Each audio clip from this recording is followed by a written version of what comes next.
గత వైఎస్ఆర్ కాంగ్రెస్ పార్టీ ప్రభుత్వ హయాంలో 5 ఏళ్ల పాటు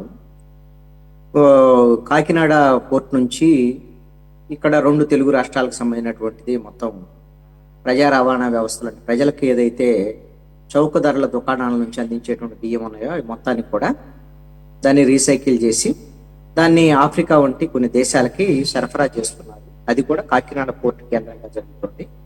దానికి ప్రధానమైనటువంటి మొత్తము కింగ్ పిన్, అదేవిధంగా కేంద్ర బిందువు ద్వారంపూడి చంద్రశేఖర్ రెడ్డి అనేటువంటి దాని మీద కొన్ని ఆధారాలను కూడా జనసేన పార్టీ సేకరించింది. ఎప్పుడు ప్రతిపక్షంలో ఉన్నప్పుడే గత 5 ఏళ్లలో కొన్ని ఆధారాలతో సహా వాళ్ళు అప్పుడే కొన్నిటిని బయట పెట్టడం కూడా జరిగింది. వాళ్ళదే వైఎస్ఆర్ కాంగ్రెస్ పార్టీ ప్రభుత్వం ఉంది కాబట్టి ఇక వాళ్ళకి ఇష్టారాజ్యం కాబట్టి వాళ్ళకి అడ్డు అదుపు లేకుండా పోయింది. ఇప్పుడు 5 నెలలు అయింది. తెలుగుదేశం, జనసేన, బీజేపీ కూటమి ప్రభుత్వం వచ్చింది. ఇప్పటికీ అదే తరహాలో ఈ చౌక ధరలకు సంబంధించినటువంటి బియ్యం మొత్తము ఈ కాకినాడ పోర్ట్ నుంచే సేమ్ అదే తరహాలో అదే అంతకుముందు ఏదైతే జరిగిందో ఈ 5 నెలల్లో కూడా అదే తరహాలో జరుగుతోంది. ఏ మార్పు లేదు. మరి దీని వెనక ఎవరున్నారు? అప్పుడు 5 ఏళ్ల పాటు ద్వారంపూడి చంద్రశేఖర్ రెడ్డి వైఎస్ఆర్ కాంగ్రెస్ పార్టీ ప్రభుత్వం ఉంటే ఉండుండొచ్చు. మరి ఇప్పుడు 5 నెలల్లో కూడా ఎవరు ఉండాలి? మరి ఎక్కడి నుంచి వస్తున్నాయి ఈ బియ్యం? దీని వెనక నడుపుతున్నటువంటి వాళ్ళు ఎవరు? ఇవన్నీ తేలాల్సినటువంటి అంశాలు. అయితే రాష్ట్ర వ్యాప్తంగా కొన్ని చోట్ల ఈ చౌక ధరల దుకాణాల నుంచి లేకపోతే ప్రజలకు అవసరమైనటువంటి బియ్యం ఏదైతే ఉందో వాటికి సంబంధించినటువంటిది ఎక్కడైనా అక్రమ మార్గాలకు వెళ్తే వాటిని సీజ్ చేస్తున్నటువంటి విషయం గతంలో కన్నా ఈ ప్రభుత్వం సివిల్ సప్లైస్ మినిస్టర్గా నాదెండ్ల మనోహర్ మేము చాలా చోట్ల పట్టుకుంటున్నాం. ఇంకా కొన్ని వస్తున్నాయి ఇక్కడికి. దాన్ని ఎలా నిరోధించాలి ఏంటి అనేటువంటి దాని మీద పవన్ కళ్యాణ్ మాట్లాడారు. ఇక్కడ మనం మాట్లాడాల్సినటువంటి పవన్ కళ్యాణ్ని ఈ రోజున వెళ్ళినటువంటి తీరు ఒక్కసారి గమనిస్తే నాకు ఎన్టీ రామారావు గుర్తొచ్చారండి. ఎన్టీ రామారావు కూడా ఆయన ముఖ్యమంత్రి అయినటువంటి సమయంలో ఒక సినిమా యాక్టర్ నుంచి ఏవైతే అనుకుంటారో రాజకీయాల్లోకి వచ్చిన తర్వాత అవినీతి లేనటువంటిది, ప్రజలకు సంక్షేమము, అవినీతి అక్రమాలు ఉండకూడదు, వాటిని కోకటి వేళతో పెగిలించాలి, ఇలాంటి సినిమా డైలాగులు ఉంటాయి కదా. ఎలాగూ ఇక అలాగనే కావాలా మనం రాజకీయాల్లోకి వస్తే ముఖ్యమంత్రి అయితే ఏముంది బ్రదర్, మొత్తం సమూలంగా మార్చేద్దామని ఆయన కూడా అప్పుడు మొదలు పెట్టాడు. పాపం ఆయనకి ఎవరు సహకరించలేదు. అప్పుడు ఎలాంటి ఇబ్బందులు పడ్డాడు ఏంటి అనేది కూడా చూసాం. ఆ కథొద్దు. ఇప్పుడు పవన్ కళ్యాణ్ కూడా అలానే వచ్చాడు. వస్తే Pawan Kalyan as a deputy CM, అదేవిధంగా కన్సర్న్ మినిస్టర్, వీళ్ళకి ఆ పోర్టులోకి వెళ్ళటానికి అనుమతి లేనటువంటి పరిస్థితి ఉంది అంటే, వీళ్ళు రాని ఇవ్వనటువంటి పరిస్థితి ఉంది అంటే ఏ విధమైనటువంటి ఇబ్బందికి గురి చేస్తున్న ఈ మాఫియా ఎంత బలంగా ఉంది అనేటువంటిది, ఇదే రాజకీయ పార్టీ అయినా కావచ్చు, ఎవరైనా అధికారంలో ఉండొచ్చండి. మాఫియాలదే రాజ్యం. వాళ్ళకి మాఫియాలు ఎవరికి కావాలంటే వాళ్ళకి కావాల్సినటువంటిది వాళ్ళకి వెళ్ళిపోతున్నటువంటి పరిస్థితుల్లో ఏ ప్రభుత్వాలు అయితే ఏముంది. ఇప్పుడైతే తప్పు పట్టాల్సింది ఎవరిని? పవన్ కళ్యాణ్ తప్పు పట్టుతున్నది ఎవరిని అని అంటే తన ప్రభుత్వాన్ని.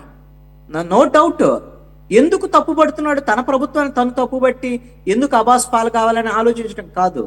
మరి మనం 5 ఏళ్ల పాటు వాళ్ళు తప్పు చేస్తున్నారు, ఇలా అక్రమాలు జరుగుతున్నాయి మాట్లాడినప్పుడు ఇప్పుడు మనల్ని అడుగుతారు కదా, అదే అక్రమాలు ఇప్పుడు జరుగుతున్నాయి, మీరు ఏం చేస్తున్నారు పవన్ కళ్యాణ్, నువ్వు ఏం చేస్తున్నావు నాదెండ్ల మనోహర్ అని అడుగుతారు కదా. అదే చెప్పాడు పవన్ కళ్యాణ్. మరి మమ్మల్ని అడిగేటప్పుడు మనం ఏం చేయాలి? దీన్ని నిరోధించేటువంటి ప్రయత్నం చేయాలి కదా. అంటే ఎవ్వరూ సహకరించేటువంటి పరిస్థితి లేదు. ఆయన ఒకటే చెప్పారు కదా, ఎస్పీ సెలవు పెడతారు ఆయన వస్తే, పోర్టు సీఈఓ లేరు అందుబాటులో, అధికారులు అసలు ఆయన రావద్దని ఆయన్ని ఒక రకంగా అడ్డుకున్నటువంటి పరిస్థితి. మీరు రావద్దండి, వస్తే ఇబ్బంది అని సున్నితంగా చెప్పినప్పటికీ కూడా ఆయన రావద్దని అడ్డుకునేటువంటి ప్రయత్నం జరిగింది. కానీ తప్పనిసరి పరిస్థితులు అనివార్యంగా వెళ్ళాలి అని నిర్ణయించుకొని డైరెక్ట్ ఢిల్లీ నుంచి ఆయనకి అక్కడికి వెళ్ళినటువంటి పరిస్థితి. పోనీ దీని మీద ఏం విచారణ చేయాలి? తప్పు జరుగుతుందని క్లియర్ కట్గా అర్థమవుతుంది. అన్ని ఆధారాలు ఉన్నాయి. ఉంటే ఏం చేయాలి? ఆయన డిప్యూటీ సీఎం, కానీ సివిల్ సప్లైస్ మినిస్టరు. ఏం చేద్దామనంటే ఎస్పీఏ మాట్లాడట్లేదు, లా అండ్ ఆర్డర్ మన చేతుల్లో లేదు.